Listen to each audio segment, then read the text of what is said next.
The challenge has released over 40 seasons in its franchise history. During that time, we've seen seasons be innovative and introduce new mechanics to the game. But there's one season in particular that is different than all the others. A season that changed everything, and yet unbelievably flopped that the challenge production team would never do anything like it ever again.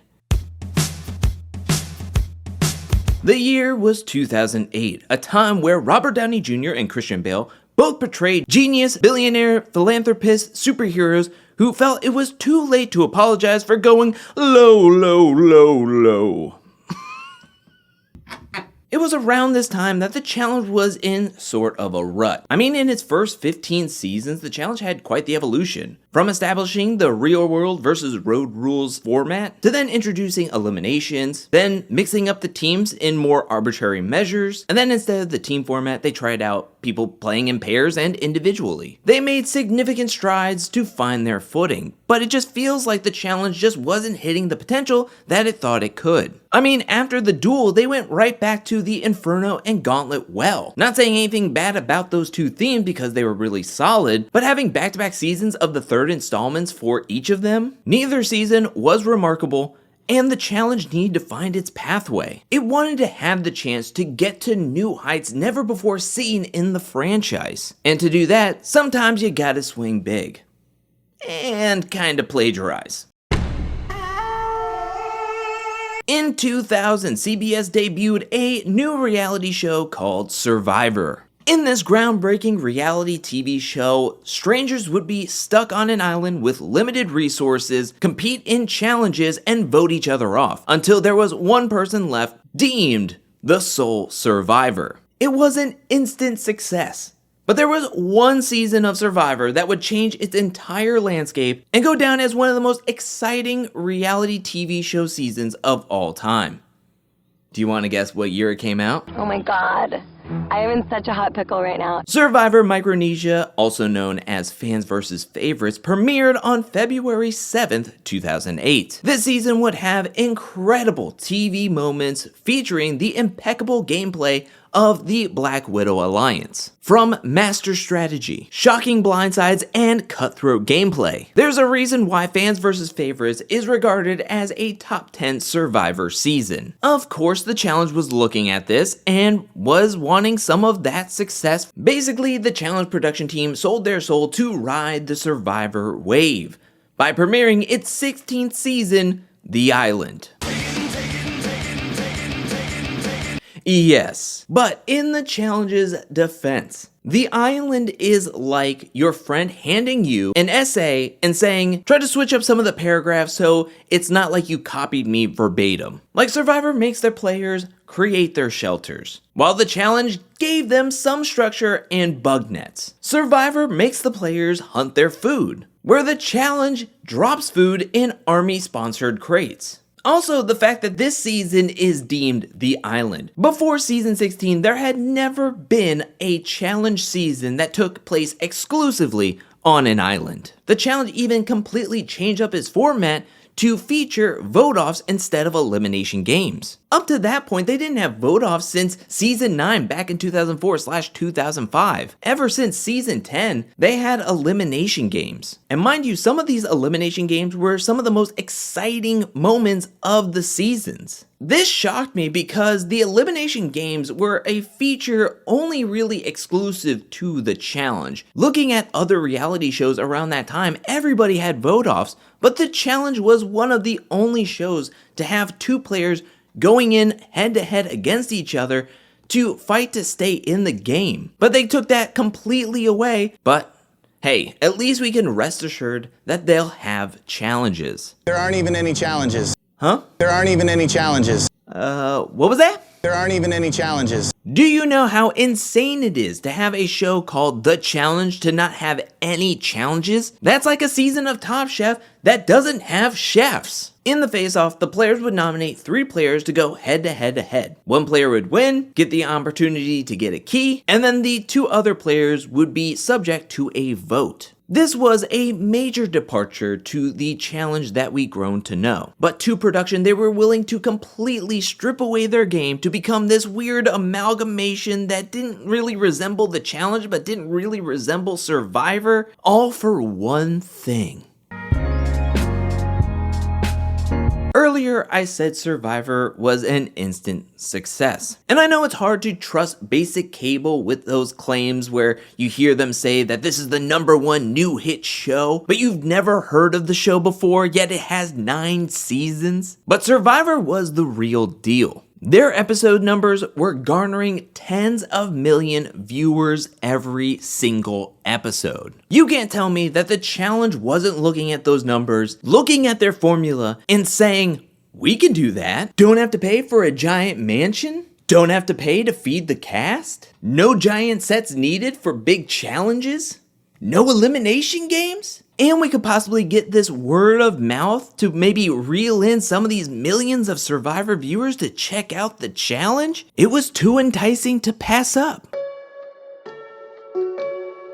What lends Survivor to be interesting and unpredictable is that strangers are stuck on an island with each other with limited resources and limited information. They have to quickly make connections to make alliances to move farther into the game. Billy from Texas doesn't know what Jill from California does for work, but they bond over disliking Mary and wanting to vote her out. These quick alliances are built in the game where we can see people either stay strong with each other through the course of the entire game, while others are willing to vote out their best friend on the island if it helps them get further into the game because they only met each other 12 days ago. And this is one reason why the island gameplay was so lackluster. These are returning players who have played on seasons with each other, sometimes for years. They are already coming in with established connections. And because they've known each other for so long, they're unwilling to swing big. Looking at the island social chart, from day one, Kenny's mom had a stranglehold on the season,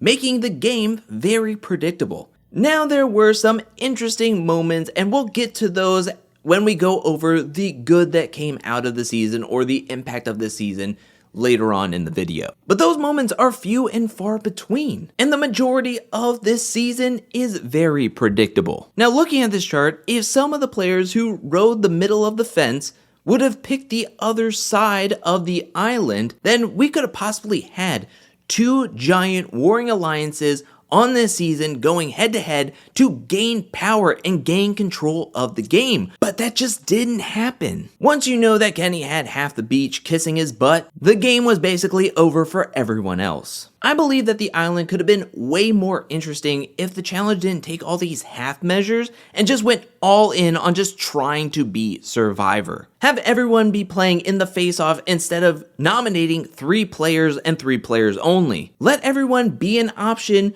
in the vote-offs instead of just 2 people. The whole excitement of vote-offs is the potential of blindsides. Seeing the players' reactions when they feel like they are completely safe, for all of it to backfire in their face because a few players thought of a plan, put it in motion, and it was executed perfectly. But on the island, there are only 2 people up for elimination every single week. You can't really have a blindside when there's only 2 options. And again, nobody's gonna swing big if everybody knows who everyone votes for every single week.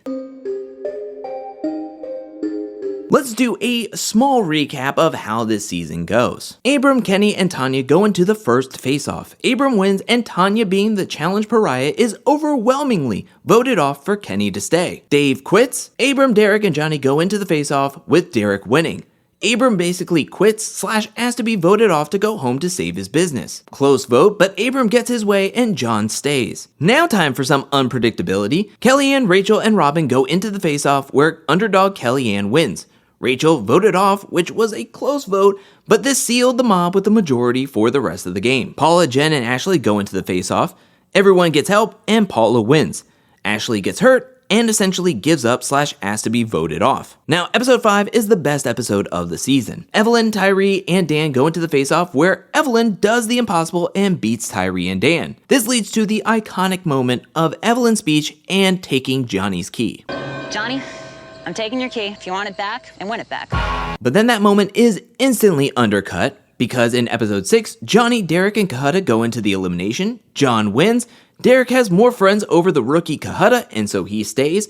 John steals back his key from Evelyn. Episode 7, Coley, Ryan, and Johanna go into the face-off with Ryan winning, all for it to result in Coley getting voted off 10-0. Ryan has the opportunity to create some waves in the game and steal a key from a member of the mob, but he chickens out and takes Kellyanne's key. Johanna, Evelyn, Kellyanne, Dan all have one last chance where Evelyn easily wins. Now, to give credit to the mob, they learned the format and exploited it to perfection. They knew they had the numbers to control every vote, and their strategy of stacking the face-offs with 2 mob members and 1 person that could be easily voted off was genius, but it made the game too predictable. Towards the end, Evelyn, who was against the mob the entire time, felt it was futile to buck the system. With the players who were left, she knew that Kenny and Derek, if they were in the other boat, would win the final outright, even if the other 2 seats in the boat next to Kenny and Derek were 2 bags of long grain rice. So she made a deal with Kenny, Derek, and Johnny to spare Johnny of taking his key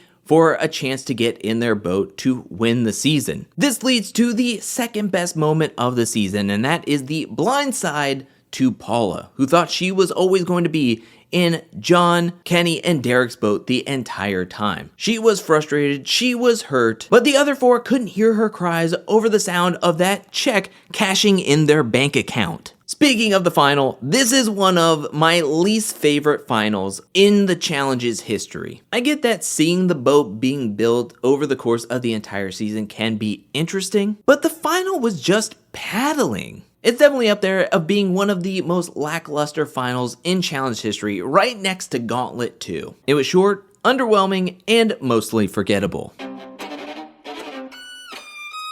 I talked about the gameplay being not that thrilling to watch, but the season in general was tough to watch at certain points over the course of the entire season. From Kenny yelling at Tanya in episode 1. No, Tanya, you're Do you ever apologize? I would have said it if I needed to apologize. Just the Johnny being rude and disgusting to all the women. How much plastic surgery you had in the last year? I don't know that. What? You can't eat your own bathroom? What happened to your ass? No one wants to listen to you, dumb.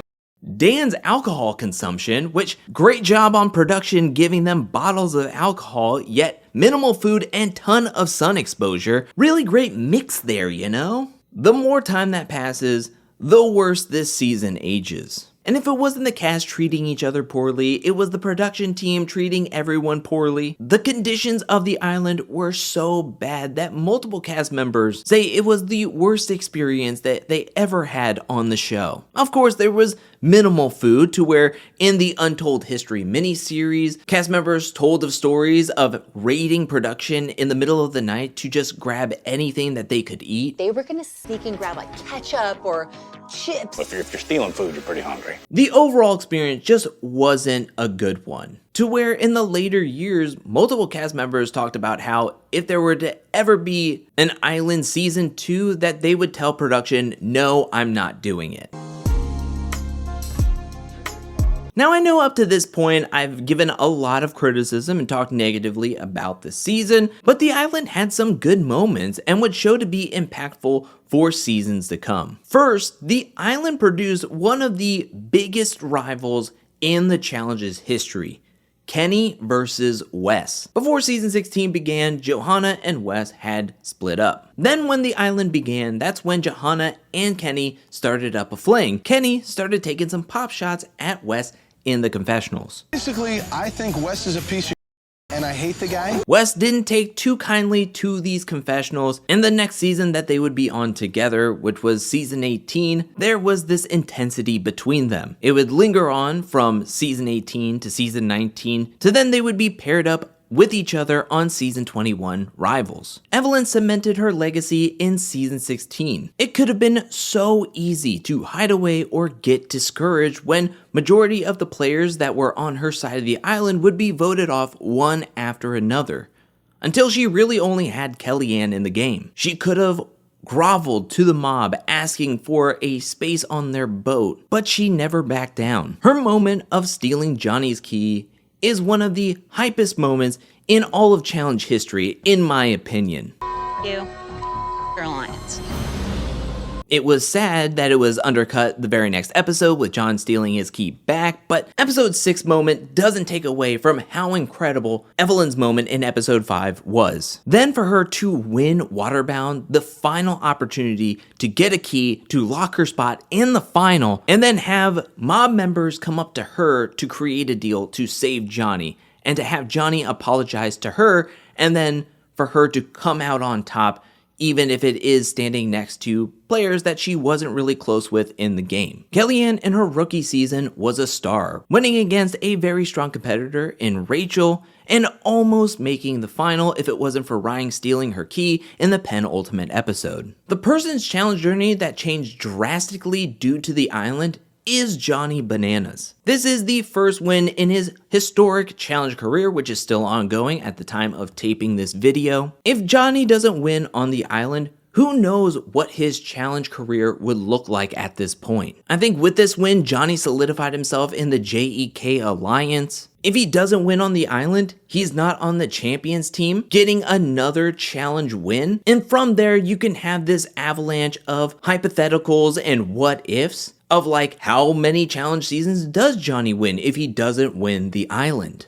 I can tell you right now, the Ruins would be a drastically different season without the island. I already mentioned the rivalry between Wes and Kenny. You wouldn't have had the whole house colluding to get Evelyn and Kellyanne sent in against each other to where Wes and Evelyn would have this visceral reaction against their own team. You can tell that Evelyn's decision of siding with Johnny, Kenny, and Derek in the island was kind of eating her up inside, that she wasn't willing to do it again, so she throws the elimination against Kellyanne, which if she wins against Kellyanne, there is no doubt in my mind that Evelyn could have made it to the final again and got her third win, and then she could have possibly ended her challenge career with 4 wins. We wouldn't have had that crazy moment of Johanna threatening to sell Wes's house if he would throw challenges. You throw the final mission, I will sell the house and keep it all. Everything is under my name. The only other good thing about the island that I can think of to put in this section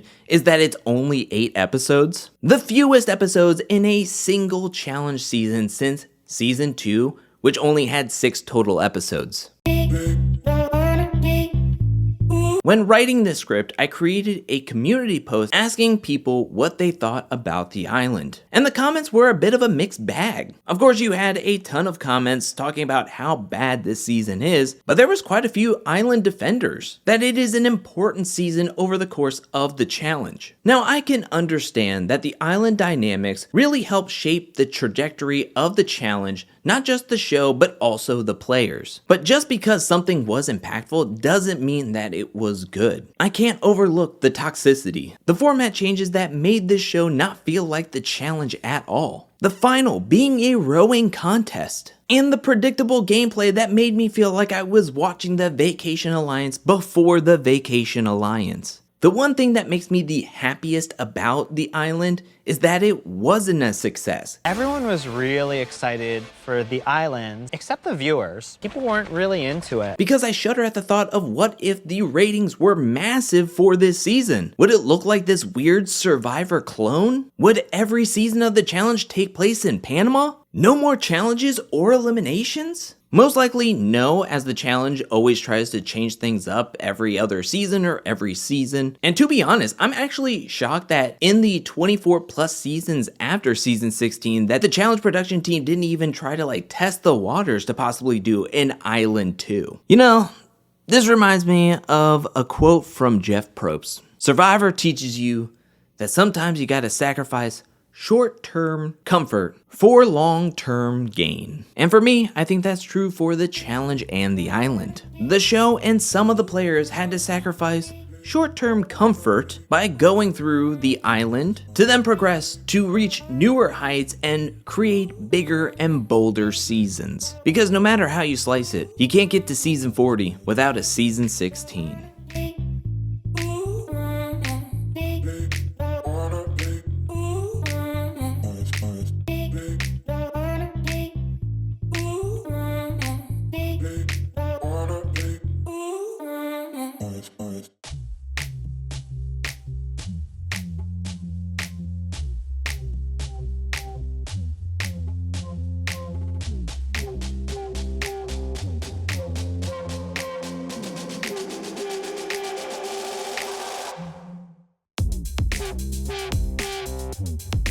it.